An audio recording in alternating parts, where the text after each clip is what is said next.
In this video from Demystifying Proposals, we're going to talk about federal government contract types and what those different contract types mean for government contractors.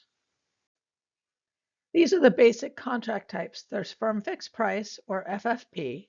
There's FFP level of effort, or FFP LOE.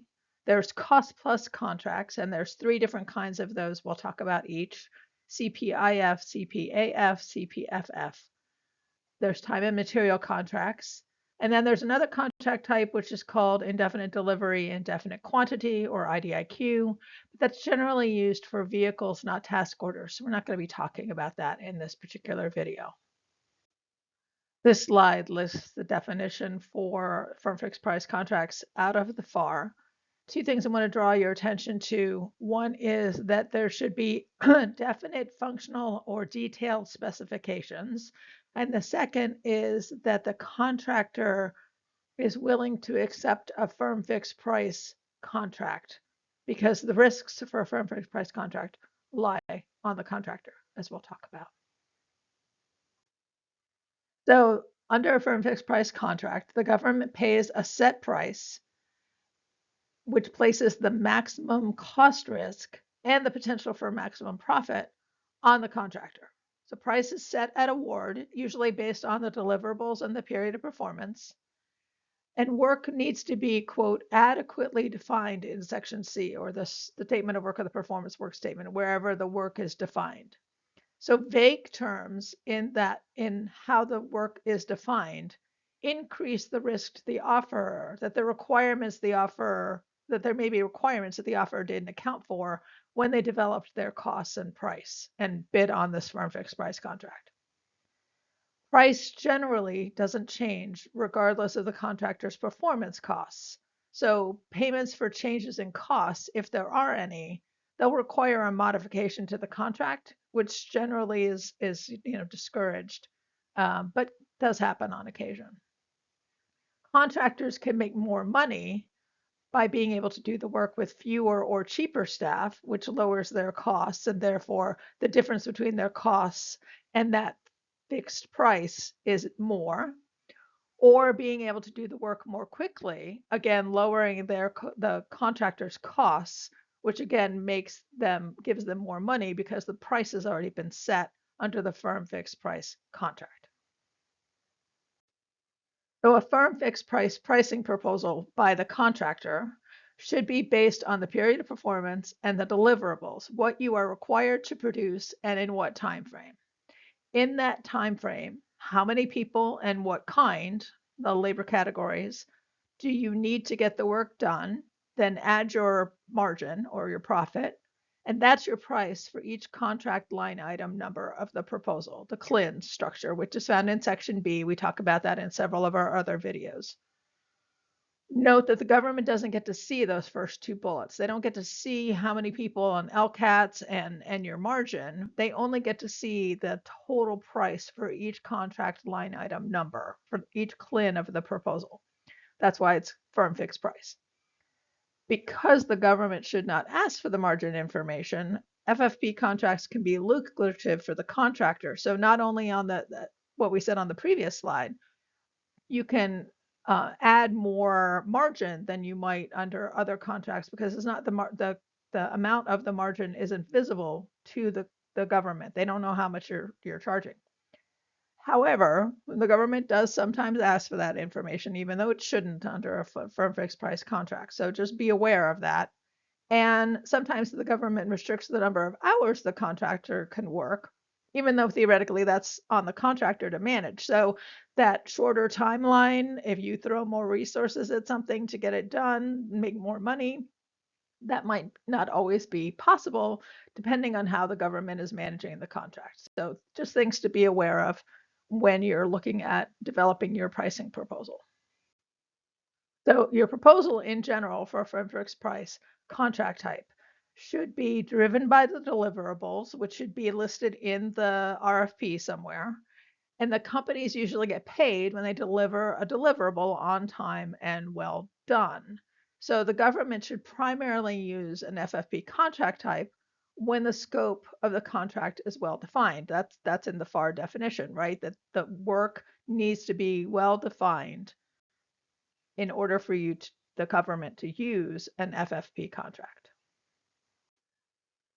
So in terms of the technical approach, what does that mean? That means your proposal's technical approach should explain how you would develop the required deliverables. So the steps to develop the required deliverables and what interactions with government personnel might be required because you're being paid by those deliverables. So you might need sign off on those deliverables in order to get paid. So you need to think about that. Your proposal's technical approach should address how you will ensure the deliverables are of good quality, which should also be echoed in your management approach. Be sure to review not only Section C, or the Statement of Work Performance Work Statement, but also Section B for the CLIN structure and how you will be paid. You must ensure that your technical approach is mapped to the CLIN structure, not just the Statement of Work and the Performance Work Statement. Hopefully those two things are aligned, but if there are discrepancies between the CLIN structure, the tasks, and the deliverables, then you probably want to ask a question during the Q&A period of the proposal development process.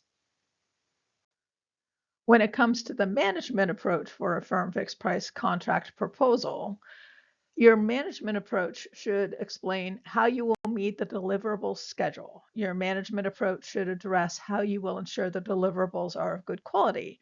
Your proposal can also include organizational charts and talk about the personnel, but usually that's not as important in a firm fixed price contract because remember, in theory, the government doesn't have any visibility into how many people you're proposing under what LCATs and all of that. So an organizational chart is usually not something that they'll require. Be sure to address your program manager's experience or expertise with FFP contracts, however, because you want to make sure that the government believes that you can manage to an FFP contract, assuming that he or she has that experience. Your key personnel should be mentioned in relation to the deliverable. So every deliverable should be mapped to a member of your team who's responsible for that deliverable, or vice versa, depending on what the RFP requires. The responsible person should not always be the program manager. If that's the way you put your proposal together, that's probably not going to be a winning proposal, in my opinion. You want to have your deliverables responsibility be more than just on the program manager. And again, be sure to review not only Section C, but also Section B for the CLIN structure and how you will be paid, and be sure your cost volume reflects your management approach and vice versa. So a little anecdote on a firm fixed price contract. Years ago, I was working for a large government contractor, and this was back when the Affordable Care Act had just been passed in 2010, and the states were required to modify their Medicaid systems to align to the ACA. We won a firm fixed price contract to help one of those states update its system. The state had a lot of modifications that weren't in the original contract, and we tried to get relief and additional payment to cover those additional costs that we were incurring. But the state refused, and so we refused to do the work. And then the state sued us, and then we countersued the state, and finally it got settled after a lot of time and anguish. And the fallout from that was that the large government contractor then refused to take on any more firm fixed price contracts without approval by the highest levels of the company. Now they've changed that obviously since FFP has become more of a thing, but it was a big deal for like about a year at this large government contractor if you wanted to do a firm fixed price contract, specifically because of this one contract. So another type of firm fixed price contract that I've seen happening more and more often is a firm fixed price level of effort contract. And a firm fixed price level of effort contract requires a specific level of effort over a specific period of time, but the work may not be that well defined. It may be only general terms. So the government agrees to pay the contractor a fixed dollar amount for work that is being done by specific people over a specific time. So generally speaking, according to the FAR, this is the FAR definition, that contract type is more suitable for an investigation or a study on a specific research and development area. So it's meant to be used there. I've seen it used on lots of different kinds of contracts, not just R&D contracts. The contract of this contract type is similar to time and materials. Your cost is labor categories times the number of staff in each LCAT times the number of hours, add your margin, and usually that's included in the rates for the LCATs because again, you're going to give the government visibility into your rates. So you want to include your margins in each LCAT, and that then gives you your price. So I include this definition or this quote from GovDash because it's important for people to understand. So unlike a standard firm fixed price contract, performance is measured by effort expended, not by what that effort produces. So it's based on you have to submit your your invoice should include how many people worked on the contract and what their rates were. So you have less wiggle room in an FFP LOE contract than in an FFP because you have to give the government that visibility into how many people were working on the contract. And also with some kind of justification for how many people you had, what they did, and a little bit more detail as to what the work was that got done. So this is the definition for cost plus out of the FAR. As you can see, there's a description, application, and limitations. And those limitations are longer than what I've got here on the slide. There's more limitations in the actual FAR. I just wanted to give you some sense of what the limitations start at. So cost plus contracts based on the FAR definition are to be used to when you can't define your requirements sufficiently. Now, sufficiently is an subjective question, but in contrast to firm fixed price, you want under a firm fixed price contract, the requirements should be very well defined.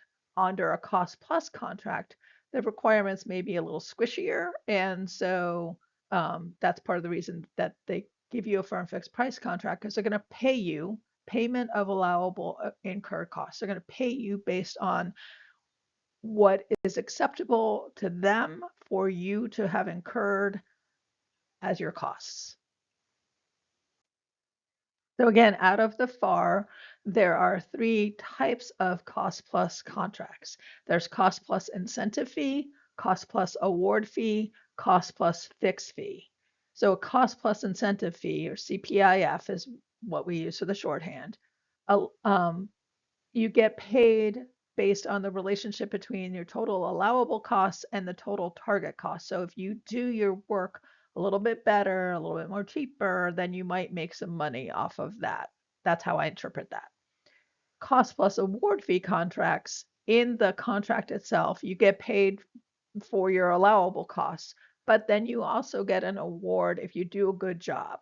And how that award is defined and when and how you get it is part of the definition or the negotiation that goes on for a cost plus award fee or CPAF.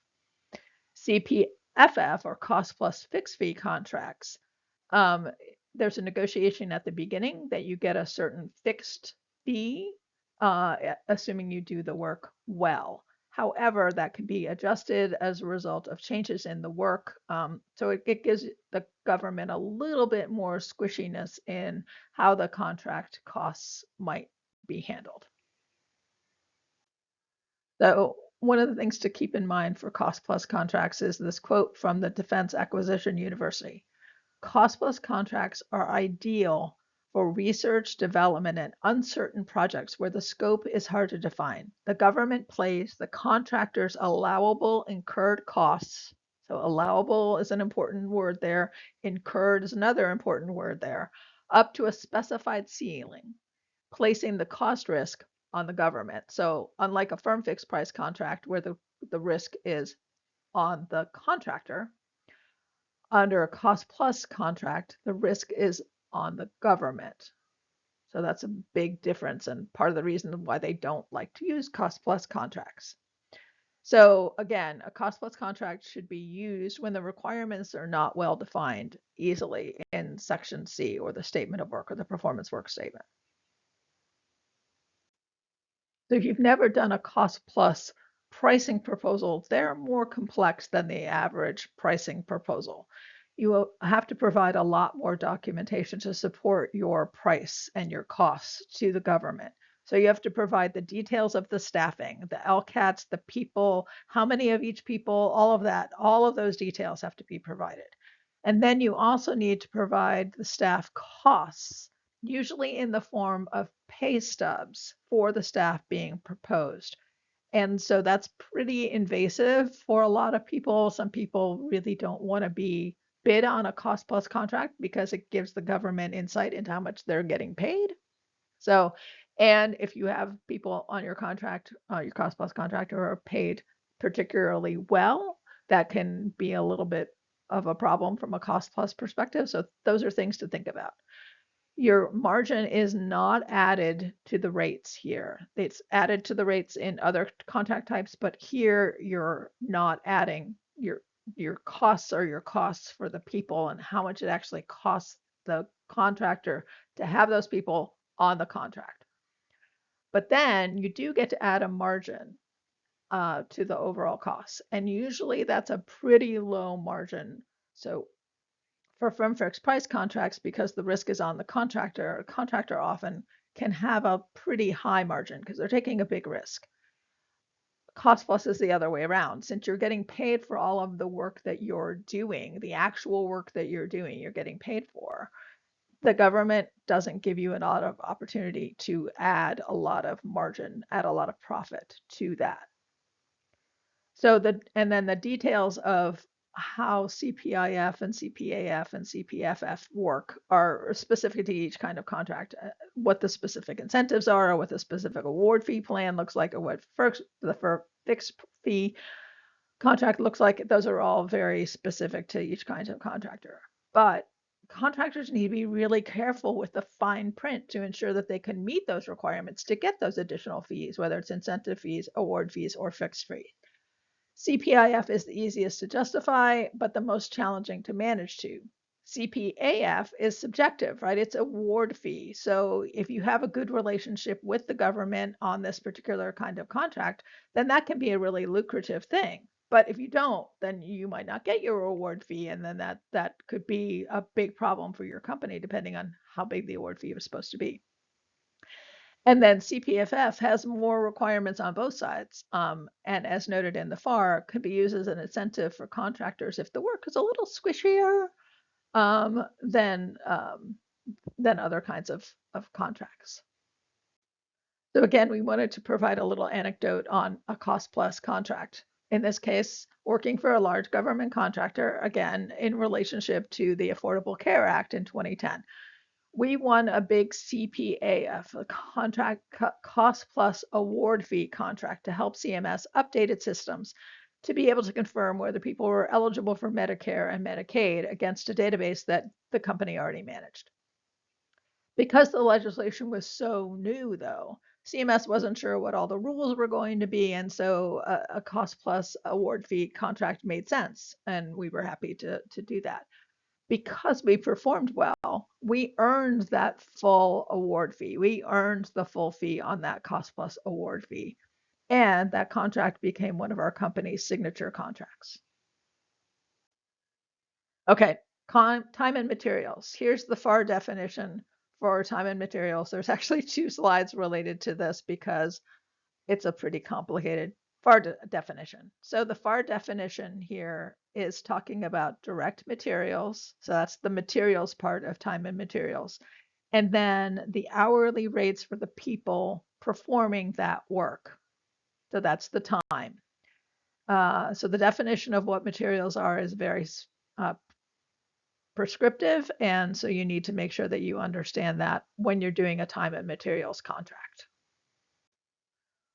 So as noted in this description, again, out of the FAR, a time and materials contract provides for acquiring supplies or services on the basis of specified fixed hourly rates. So your rates for your labor categories are going to be fixed, and the actual costs for materials.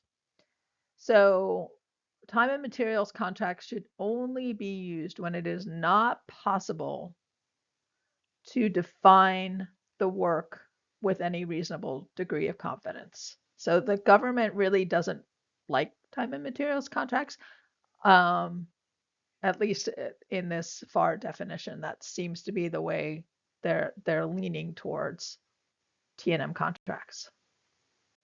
So sometimes there's some confusion between time and materials contracts and cost plus contracts, because time and materials contracts, you're reimbursed for your people's time and the LCATs, and a cost plus, you're reimbursed for your people's time and the LCATs. So they seem to be kind of similar, and they are similar to a large extent. But T&M, you embed your profit into the rates, whereas cost plus, you you're paid for the exact costs, and then you add a separate fixed or percentage-based profit fee, right? So that's the difference between T&M and cost plus, where your profit gets written into your rates. Okay.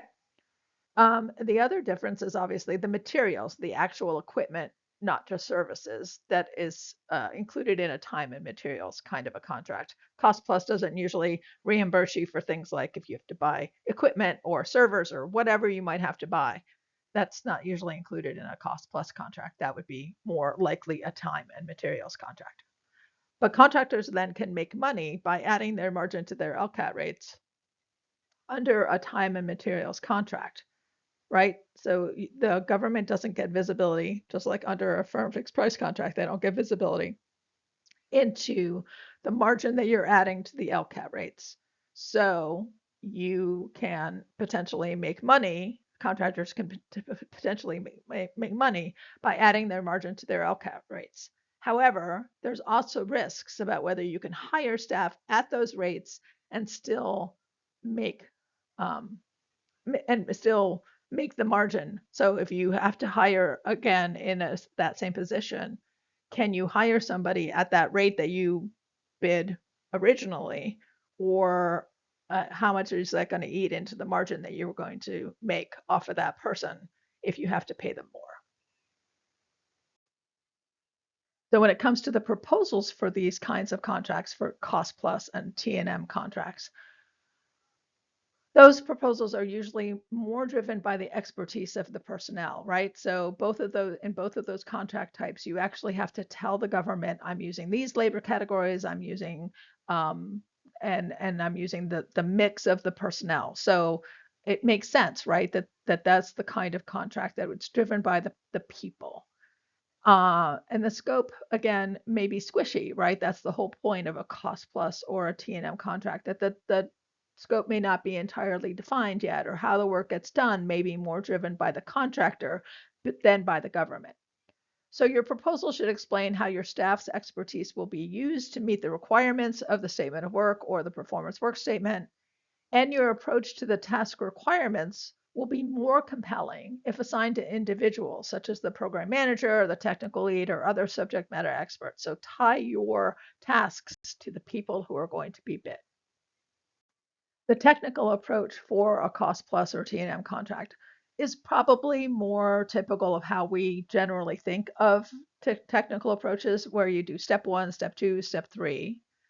So you describe the kind of work that you're going to do for each part of the statement of work and how you're going to get that work done. Unlike an FFP contract, right, where you're talking about the deliverables, in the case of a technical approach here, you might just talk about the kind of work that they're asking you to do in each section, not necessarily, I mean, you probably address the deliverables, but it's not driven by the deliverables.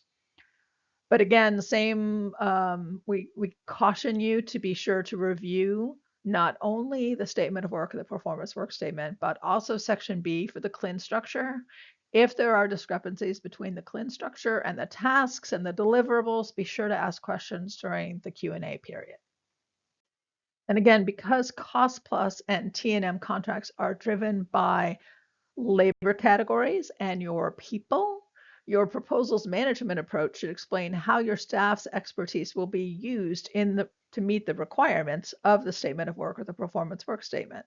And this may include addressing how you ensure quality of the deliverables, but it's not driven by the deliverables. In the proposal's description of the program manager, be sure to address the experience or expertise that program manager has in managing this type of contract, whether it's cost plus or T&M. And again, as with the technical approach, you want to be sure to review section C and section B to make sure that you understand how those things are aligned. We hope this video gave you some insights into contract types, and thank you for your time.